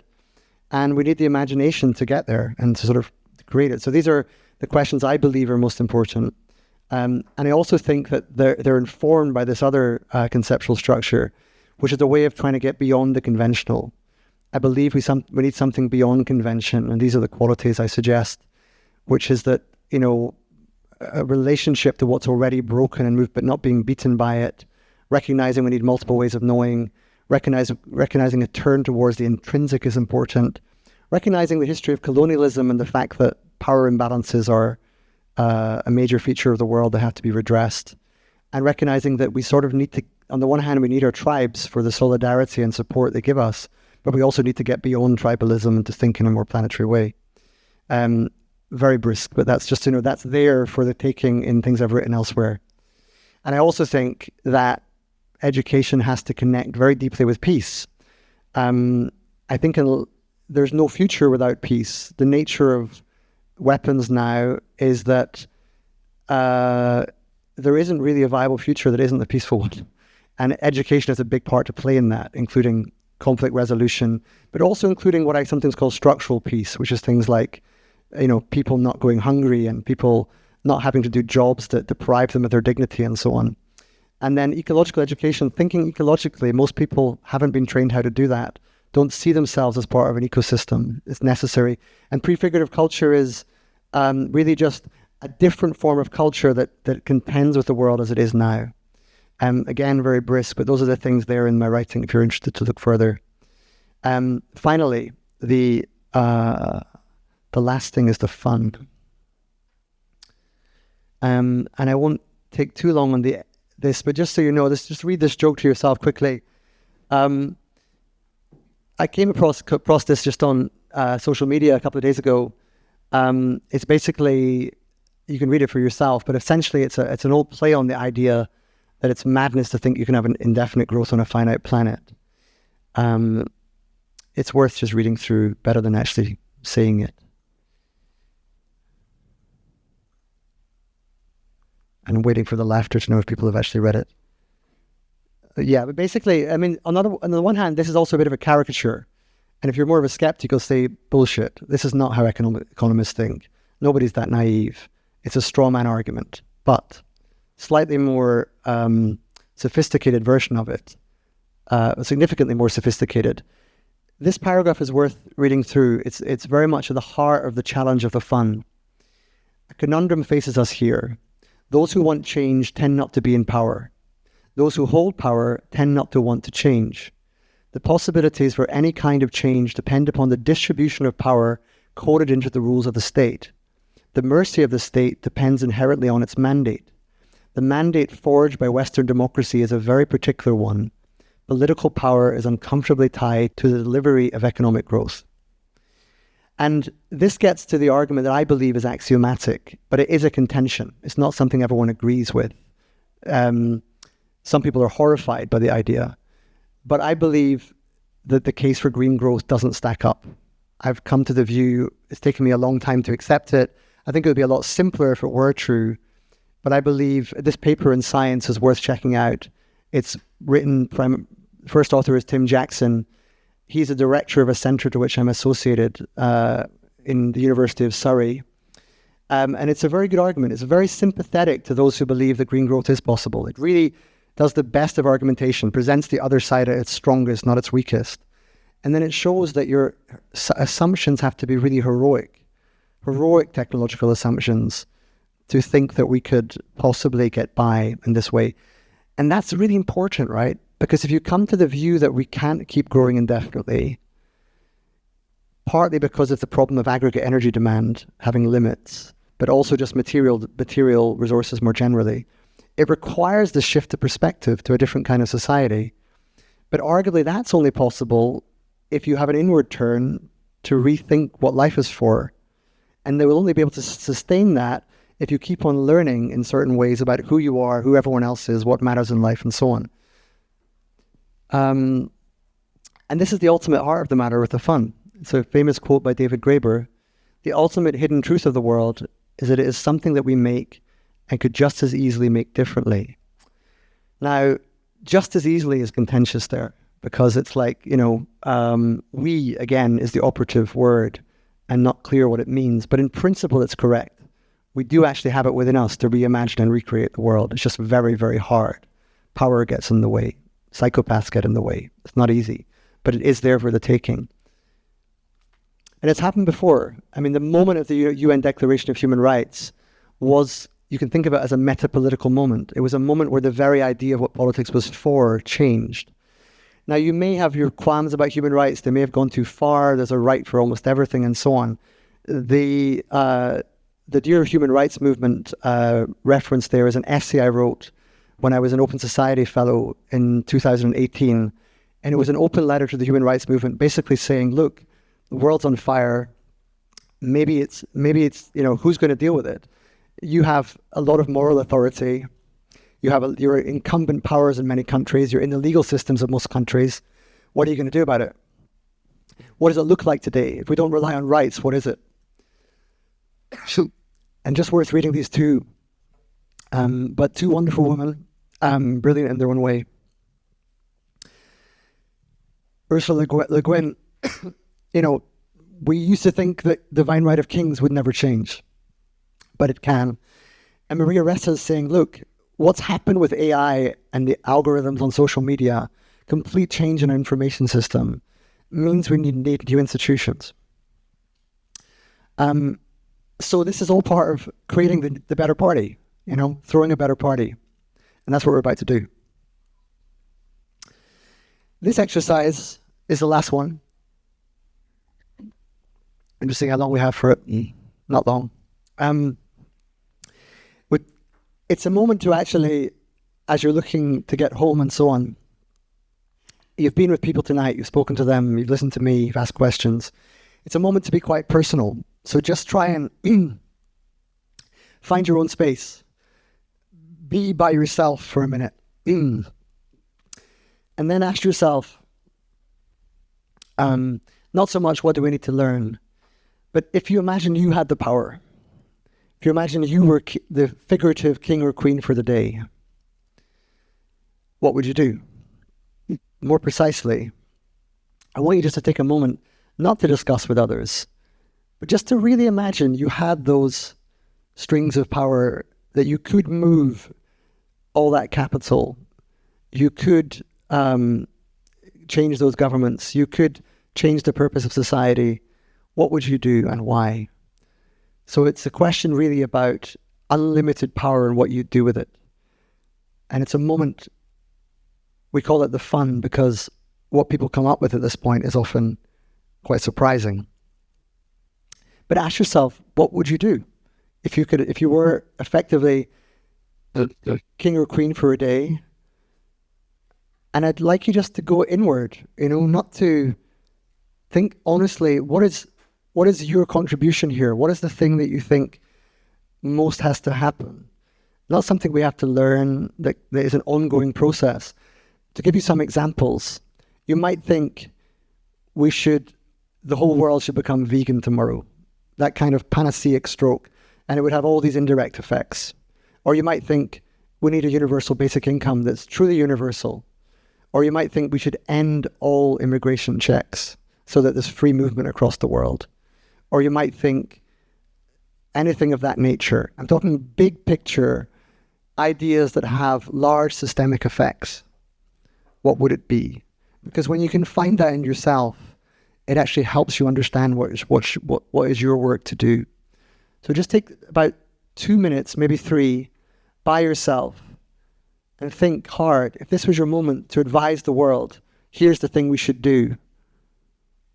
Assuming there was a we that could act on it, that you could actually have the power not only to come up with the idea, but to implement it, what would it be? So I'll give you about 3 minutes for that, because of the way the clock's ticking. What you do with that power. So in other words, it's like you have to imagine yourself as this hopefully benign dictator that had complete power over 8 billion people, and you could decide this one thing is going to happen. What would it be and why?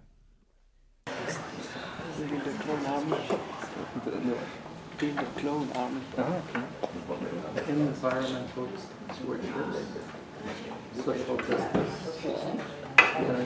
evening, but this is your moment. Imagine this was it. You had a chance, 2-minute window to say this is the thing that has to happen, and it might be controversial, and it might come at some cost. It may not be popular, but this is the challenge with power, which is a feature of the world and an ongoing feature of the future. What would you do with that power if you had it? Limit the population or find another planet. Okay, limit the population or find another planet. Okay. Or maybe both. Yeah. I would begin deconstructing the nation-state model of governing and simultaneously build what would be systems of organizing, primarily at bioregional levels with overlapping boundaries and through network and learning protocols. Exactly. Fantastic. No, really well said. And I didn't get to bioregionalism and so on, but yeah, big part of rethinking things. Exactly the kind of answer I'm looking for. Yes. I wouldn't focus on changing the power structures. I'd change the individuals on top of power structures so that they can change them. And those individuals would have a high degree of high capacity to do meta consciousness. So it's being able to think above their consciousness, which we haven't talked about. Shifting consciousness at a large population level. Yeah, okay. I would impose a limitation of inheritance transfer to a maximum of 33%. Wow. In order to allow for a global redistribution of the capital. Excellent, thank you. No idea if it's a good idea, but I like the sound of it. Thank you. This utopian suggestion, I would impose asceticism and drive away from materialism to more intellectual pursuits. ultimately to train a society of thinkers rather than accumulators. Thank you. Okay, thank you. And then, yeah. I need to fine tune the details, but it would have something to do with group therapy at Davos. Okay. Group therapy for Davos, right. Solving childhood issues for above a certain word. Okay, no, thank you. Excellent. Mine's around universal healthcare and profit out of the medical model. But like somehow it's all where everyone is required, has access to medical care. Okay. From birth to death. Okay, thank you. So I'm in between, we all take psychedelics, or we just remove the concept of capital, just change completely our monetary system. Okay, those are both big picture items. Well done. Good. Yeah. Yes, in the train of thought of psychedelic, I was going to go YOLO, like, thing for you got to party a little bit. But I thought about humankind, and I went for destruction of every weapons. Okay, that's mass disarmament. Okay. Okay. I would protect 50% of the nature on Earth and turn it into one half of the Earth as like a terrestrial national park. Wow, 50% terrestrial national park. Okay, great. Cure sickness to avoid other people gone too soon. Okay, so one more time. So cure sickness. Yeah. So because many people maybe they have family, friends are gone too soon. So for the future, avoiding losing friends, family too soon in life. So people can enjoy the life until great. Toward getting the experience from reading books, many books, implement a system of simulations through neural links in order to live as many situations as possible to become aware the fastest possible. Wow, that sounded like too good to miss. So you want to create simulations so that you speed up people's absorption of situations. Like in the past, we used to read books that taught us about finance, the world, situations, any psychology, what happens between humans, and we could understand, recognize some situations. And here, through simulations that would simulate as many experiences as possible, bring a human from childbirth to somebody who can be productive the fastest possible. And you want to do that for 8 billion-ish people? Neuralinks. Neuralinks. Okay. Right, interesting. Thank you. Okay, thanks. Yeah, I would teach people how to feel themselves, so the awareness of the sensory experience, and then pay them to stay there, do just that for 7 days. Right. Fascinating. Okay, fascinating. Okay, interesting. These are kind of all, I mean, I should probably call this, although it's the fun, it's also the panacea. It's interesting to not that it solves everything, but just that we're looking for the biggest impact with the one idea. Okay, what's remaining? Yes. Practical and doable idea would be simply to aggressively stop and what's it called, money laundering. It's tens of trillions, and to have as whoever proposed that corporation to pay like real tax. You got companies making hundreds of billions who pay $0. Yep. And I support the psychedelics initiative as well. Okay, good. That may be surprising, but my first act would be to cut off Wi-Fi and the internet for 1 month. No, interesting. I mean, I don't find it too ridiculous. I find it controversial, but not. Honestly, I've last power failure. We spent 6 hours without the internet from dinner time all the way to kids going to bed, and that was a magical evening. And I yearned to having something like that back. Yeah, I think I'm gonna program power failures, but basically hoping that during that 1 month we figure out how to go back to communities that aren't just grouping people together that think and think the same and share the same opinions, and go back to communities that are groups of people who have different views and figure out a way to work. Great. And then how do we elect and keep leadership that keeps that in place? Because I would renounce my throne, and how do we keep leadership that keeps that in place, that are a true statesperson rather than just power hungry people? Okay, great. Thank you. 2 things. One, a form of world government that actually, a bit like Ministry for the Future, looks for future generations, other species on Earth, but also actually owns natural resources. Right. And controls the flow of that. We can't stop using oil tomorrow, but we know we need to stop. So if we had a world government that would actually decide on the curve, we would innovate and create the world we need along that curve. So world government. And the other one is rethinking the system to remove fiduciary duty completely from the system. That is the issue. The CEOs are not evil. They're stuck. They're stuck. If they decide to act in different forms, they get fired. So the problem is the system, the fiduciary system that forces a certain incentive structures and what that creates. Yeah. Thank you. Right. I won't ask how the world government's elected. We'll come to that another time. So yes. So I would rule according to this ancient manual of political theory called the Tao Te King, and this would do nothing. Right. Okay. Interesting. Good place to end. Thank you. Do nothing. That's a very profound way of saying thanks for the question, but no thanks. Or something. Okay, interesting. Listen, what I want you to observe is the range of responses, enormous variety of responses. So some very much about the body and the awareness and the mind and self-development of various kinds, some very technical fiduciary duty, some about rates of tax and particular percentages. And this is really music to my ears, because I do believe it's the kind of thinking the world needs. It's the moving, what my organization Perspectiva calls systems, souls, and society. It's moving between the world outside the complex systems of economy and politics, the world inside soul, psyche, spirit, and so on, but then also societal communication, how we actually navigate these things and decide together. So the fact that you move between those three worlds and your answers is really heartening.